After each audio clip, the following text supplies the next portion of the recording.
there's one moving. There's one in that path right there moving.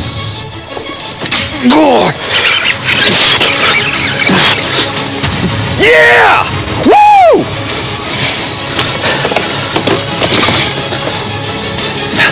Yeah, baby! It might be a $500,000 fish right there.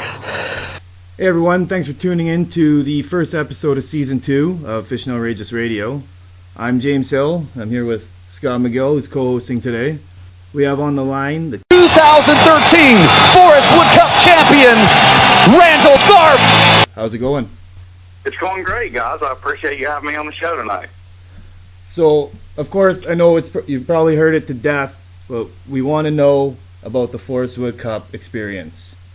So if you could just walk us through the first couple of days and what was going through your mind, because I know you and Thrift were having it was a battle royale between the two of you, back and forth, just super close. So what was that like? Yeah, Brian's a good friend of mine, and he's not the person you want to have within ounces of you every day after the weigh-in. But going into that tournament, I knew I was going to have a real good opportunity. It really suits the way that I like to fish. I've done well there in the past, so I had real high expectations, before our practice started and before the tournament started, and obviously the first morning of the tournament did not go at all like I had envisioned it. I mean, I didn't have a fish in the boat at 11. My co-angler had 3 pretty nice fish, and I just kind of got in a bad rotation, and everywhere I went there was another angler sitting on where I wanted to fish, and it wasn't looking good about 11 o'clock. And finally I got in a little place and caught 5 and a couple pretty good ones. And, before I knew it, I had a little over 18 pounds and was leading the tournament at the end of the day. So, you never know, how a tournament's going to pan out. That one just worked out. I mean, I led, I think, day 2. I still within ounces of Brian Thrift. Day 3, I think I went 4 ounces behind, and then day 4 I ended up winning by 4 pounds. And Jacob Wheeler, the defending champion, he made me work for it. He definitely came on strong there towards the end. So I know the deal you had at the beginning of the tournament there was a swim jig. Is that something that you had in practice too, or was that just what was working that day? Well, I'd figured it out, probably late afternoon of the first day of practice. It was something, I was getting some bites on a frog, but I was getting probably 5 times the bite on that swim jig. And they were really eating it good. I mean, I was really excited. There wasn't really anybody else, fishing around me that was doing that. And, that's really what won the tournament for me. I mean, I did catch 3 big fish the final day on a frog, but those are the only 3 frog fish I weighed in the whole tournament. So, the swim jig kind of carried me. I did catch a few flipping fish here or there. But yeah, swimming the jig is definitely an effective technique anytime you can get around some, shallow lily pad stuff like the Red River has. So I was also wondering, Randall, it seemed like a bit of a timing deal that worked out for you, where that area you're getting your quality fish from, you're running to that later on in the day. In the morning, you're out, throwing a crankbait and stuff, just catching a small limit. How that set up timing wise, was it the same like that in practice, or was that something that sort of evolved through the tournament? No, it was really the exact opposite in practice. I could go anywhere in the morning and throw that swim jig and get bite, and it really threw me for a loop. The first few days of that tournament, and I really didn't figure out until the final day, exactly what I needed to do to win the tournament. And every day I started putting the pieces to the puzzle together. But I mean, it definitely seemed like during the tournament that later in the afternoon was my opportunity to catch big fish. So, my struggles on day 1, well, I still caught my biggest bag on day 1, but I really felt like that was my biggest struggle day as far as the way things happened on the water. I just that all kind of just translated into the final day. I mean, the next few days, I did catch 1 or 2 good fish in the morning that ended up being in my bag. So I did make some adjustments. I ran to another part of the river, to catch a limit every day on days 2, 3, and 4.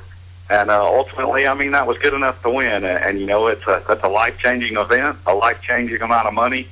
and it definitely was a goal of mine heading into the season.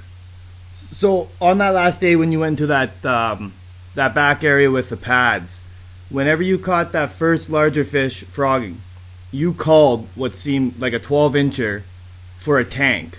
Did you at that moment think in your mind that you're the champion, or did you just, you know what I mean? Well, I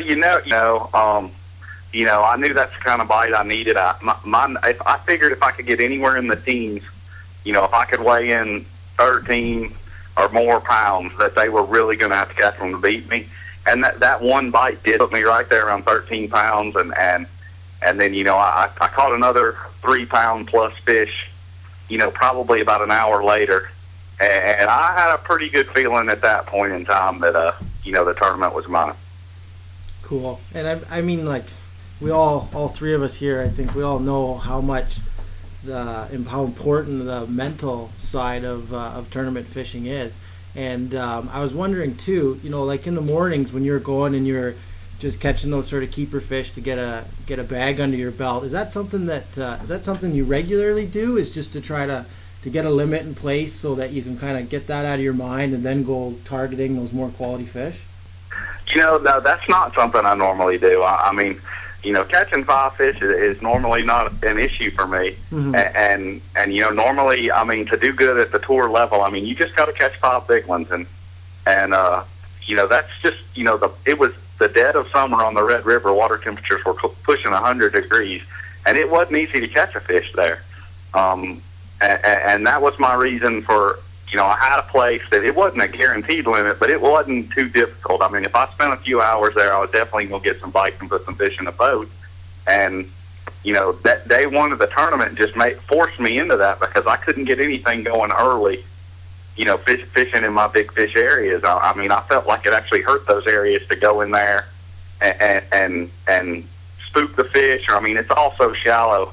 I felt like the fish needed time to position, and there was definitely other anglers fishing that same area as I were, but I just think they were fishing on a different way. And I could go in there late, even if there'd been 2 or 3 boats in there, and those fish were set up just right where I could catch them. Awesome. And like I was going to ask you too, then I was wondering if you have any advice for someone that's, some people that are a little more newer to tournament fishing and that are trying to really get that timing thing down. I mean, I know I've been burnt several times where, I mean, I think of this one tournament in particular, I've fished several times, and, we always end up with a 2nd place or a 3rd place, and we have these good fish that use these laydowns at this, the end of August, and they're always there, but it seems like it's about being there at the right time. And I was just wondering if you have any advice for people that are just trying to get better at timing those right bites. Yeah, I think just really paying attention to what's going on in the water and what's going on around you. You can almost sense. I'll go back. There's several tournaments that I've won. Especially like this year, the last tournament I fished at Ross Barnett. Every day I just got this sense like, hey, these fish are starting to bite, and I would never go to my best places until I felt like the fish were biting. As far as how I know when that's happening, a lot of times it's just a single bite, or if it's just I can tell things are happening. There's bait fish starting to move, or it's there's a lot of factors that go into being able to determine what's going on out there. And I think it just comes with experience, spending a lot of time on the water. I've spent thousands and thousands of hours out there perfecting what I do, and I wish there was an easy way I could explain it, but other than a bunch of hard work and just having an ability to read the water is most of it, I think. Yeah, and I think that's sort of the same thing I get with all the best anglers that I talk to. I mean, the advice seems to always be the same, and it's time on the water. Yeah, it really is, and I mean, there is, the top anglers, they all have something a little special too. I mean, guys like Jason Christie and Andy Morgan, Kevin Van Dam, I mean, those guys are naturally talented anglers. I mean, they have something that other people just don't have, and it's hard to describe, but I think all great athletes have that. They wouldn't be at the top of their respective sport if they didn't. So speaking of time on the water, I just got up your tour schedule for next year, and it's looking tight. How, like in March, you have 4 different stops, 2 FLW and 2 Bassmaster Elite Series stops in March alone. So that's not leaving a lot of time in between. How do you plan on being competitive, staying competitive, and balancing both tours this year? Well, I'm excited about the challenge ahead of me. I used to feel like I needed to practice from daylight to dark every single minute that was available to me. I've been doing this a while now, and I don't feel like practice is quite as important to me as it used to be. So, there's definitely going to be some periods in that stretch. It's actually 6 Thursdays in a row I start fishing a major event for 6 weeks in a row. But it's springtime. Most of those lakes are going to be right around the spawn or pre-spawn. And those kind of tournaments are just kind of wing it tournaments to me anyways. I mean, those are the ones I really like the best. The fish are changing so rapidly that I think practice can actually hurt you that time of year just because the fish are changing so much. And as far as fishing every day and the travel, it's really kind of, there's only 1 or 2 events where I feel like the travel, I think I go from the St. John's to Rayburn in Texas is probably the worst one. But the rest of them are relatively close. I mean, so as far as, a 2 or 3 hour drive after I fish all day to get to the next event is really not too bad. And I'm not too terribly concerned about it. I mean, if I'm fishing well, you carry that momentum through those 6 events and I can make a lot of money. But, I definitely don't need to not be fishing well during that period of time because that's 6 major events and you can dig yourself a hole as well. Right. On the tour, either tour, that you're not familiar with the lake yet, or have you been to each stop already in your career at some point? I've never fished the St. John's. I mean, it's obviously in Florida and it's going to be shallow fishing. I'm definitely going to make a trip there before that goes off limits. And I've never been to Toledo Bend or the lakes in New York on the Elite Series, but it's my understanding there's a little bit of grass in those ponds, so I feel like I'll be okay. I don't plan on traveling up there to free fish for those. And really the only 3 tournaments that I plan on doing any practicing before the cutoff is obviously for the Classic, coming up at Guntersville. I'm going to spend a few days up there just riding around looking at the lake. The St. John's, and I'll go to Okeechobee for a few days just to take a look at that lake before it goes off limits. And so what I was wondering too, I mean, I think you started on the FLW tour, about 5 years ago now? Like the fishing on the pro tour? Yeah, 2009 was my first season. That was my 4th Forest Wood Cup. Obviously I had a score to settle after 2011. I don't like losing, especially to Scott Martin, and I got a little payback this year. Yeah, for sure. No, that's awesome. And I mean, now you're going to be fishing the elites as well. What sort of steps led you to being able to, when you're first able to decide to fish as a pro on the FLW, and then also now the fact that you're going to be getting into the elites? I mean, I know a lot of us guys, especially up here in Ontario, it's a much smaller tournament scene, and a lot of people, we watch guys like yourself on TV all the time, and we look for a lot of guys that fish the Everstarts and stuff like that. And I wonder, is it how much of it is just a financial step, or what? I guess what I'm trying to say is, what allowed you to be able to step up and just quit the old job and be able to fish professionally?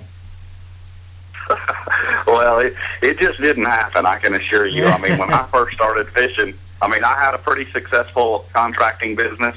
Yeah. And I bought a bass boat and I started fishing Tuesday nighters just like everybody else did. Mm-hmm. For me, I never really had this vision of, hey, I want to be a bass pro. For me, it was more about just, hey, I want to continue to challenge myself. And, fishing around the house, I accomplished everything that I wanted to. And when I got to the PFL level and then moved to the Everstart level, I was making money fishing at that point in time.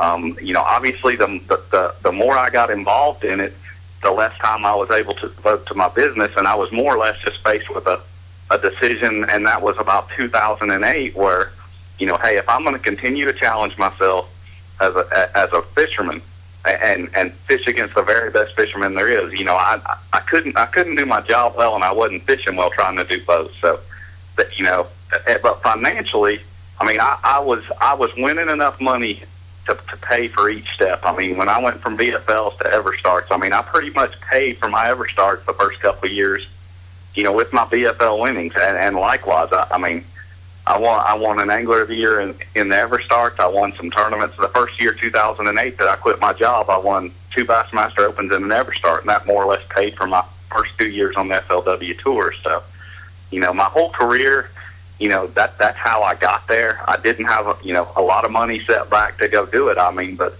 I feel like an angler that's wanting to do it, if he's pretty dominant around his area, then I would consider taking the next step. But I think you're also kidding yourself if you can't compete at your local level, that you're going to come out there and fish against me or Brent Ayler, because I mean, it's definitely a step up to fish against the guys that I fish against every week. For sure.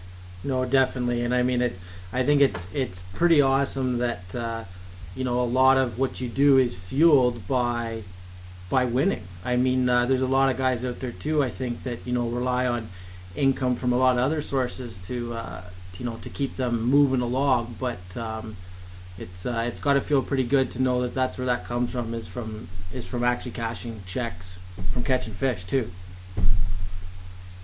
Yeah, I mean, that's how I got there. I mean, there's a lot of different paths that a lot of different people have taken to get to the top of this sport. But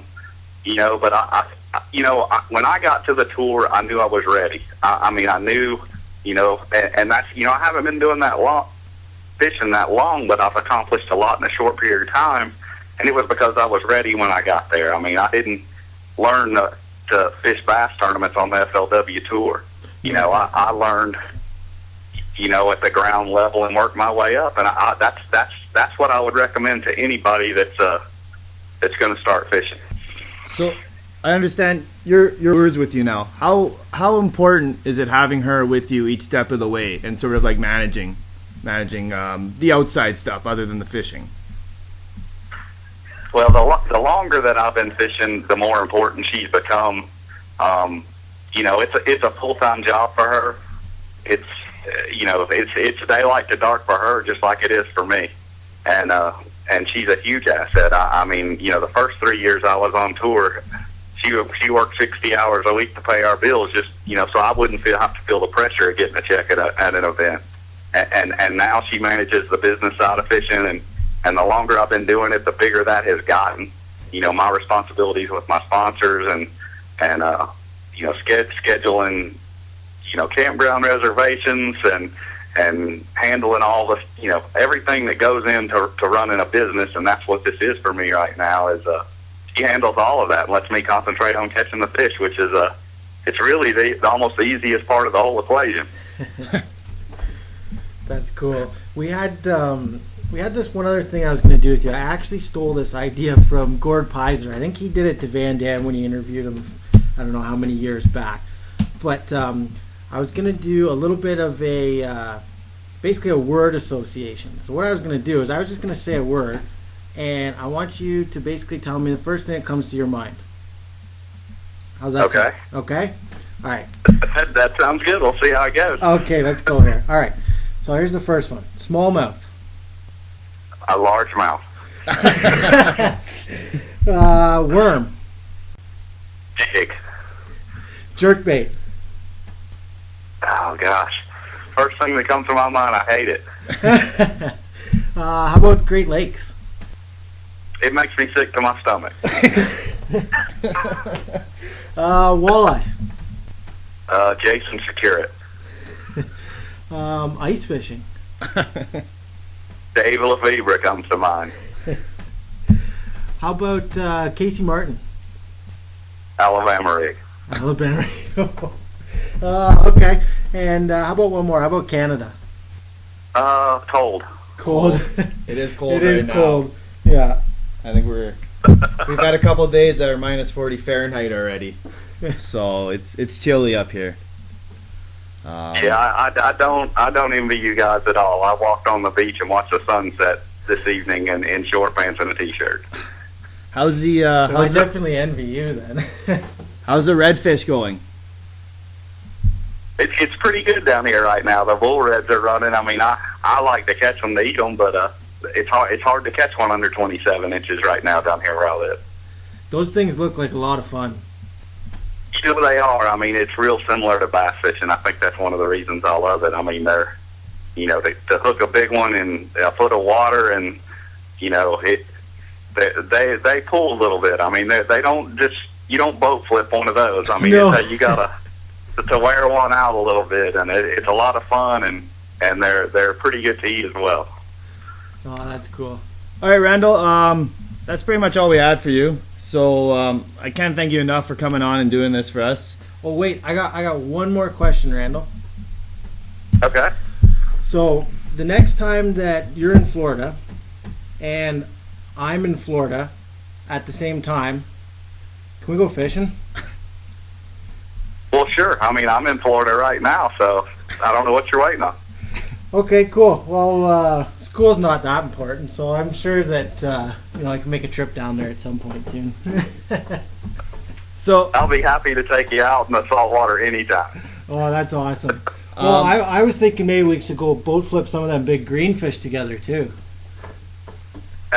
After I take you and show you what lives in the salt water, you'll forget all about those green fish. Awesome. Sounds good, Randall.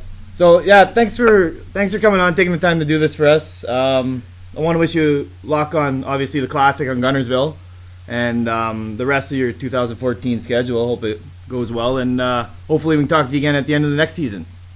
Sure, that sounds good. I appreciate you guys having me on tonight. All right, thanks a lot, Randy. Thanks, Randall. Well, that was awesome. We just interviewed Forest Wood Cup champion from your basement in Thunder Bay. I don't know how we're gonna top that one next time. Oh, that was cool, man. What a good guy, too. I really enjoyed talking to him. It was good. I'm definitely taking him up on that redfish. I don't know. Do you plan on going down there? Maybe or what? you can come along. I don't know. We'll see what me and Randall think about it. So I'll have to talk to him first. So what do we got next? What do we got next? I don't know. You're giving away a prize pack, aren't you?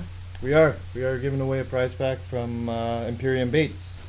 So how this is gonna work is you're gonna have to go on imperiumbaits.com, and what you're gonna do is you're gonna go to the Minotauro Craws, and you have to email one name of the 5 colors on their website to foradio1@hotmail.com. So just in the email, include your name, your address, color that you want to include, and push send, and that's your entry. You can only enter once. You can listen to the show as much as you want, but you can only enter once. That's how that's gonna work. This show. What do you got going on over there? Well, you can follow me, Scott McGill. You can follow me on nationalprostaff.com.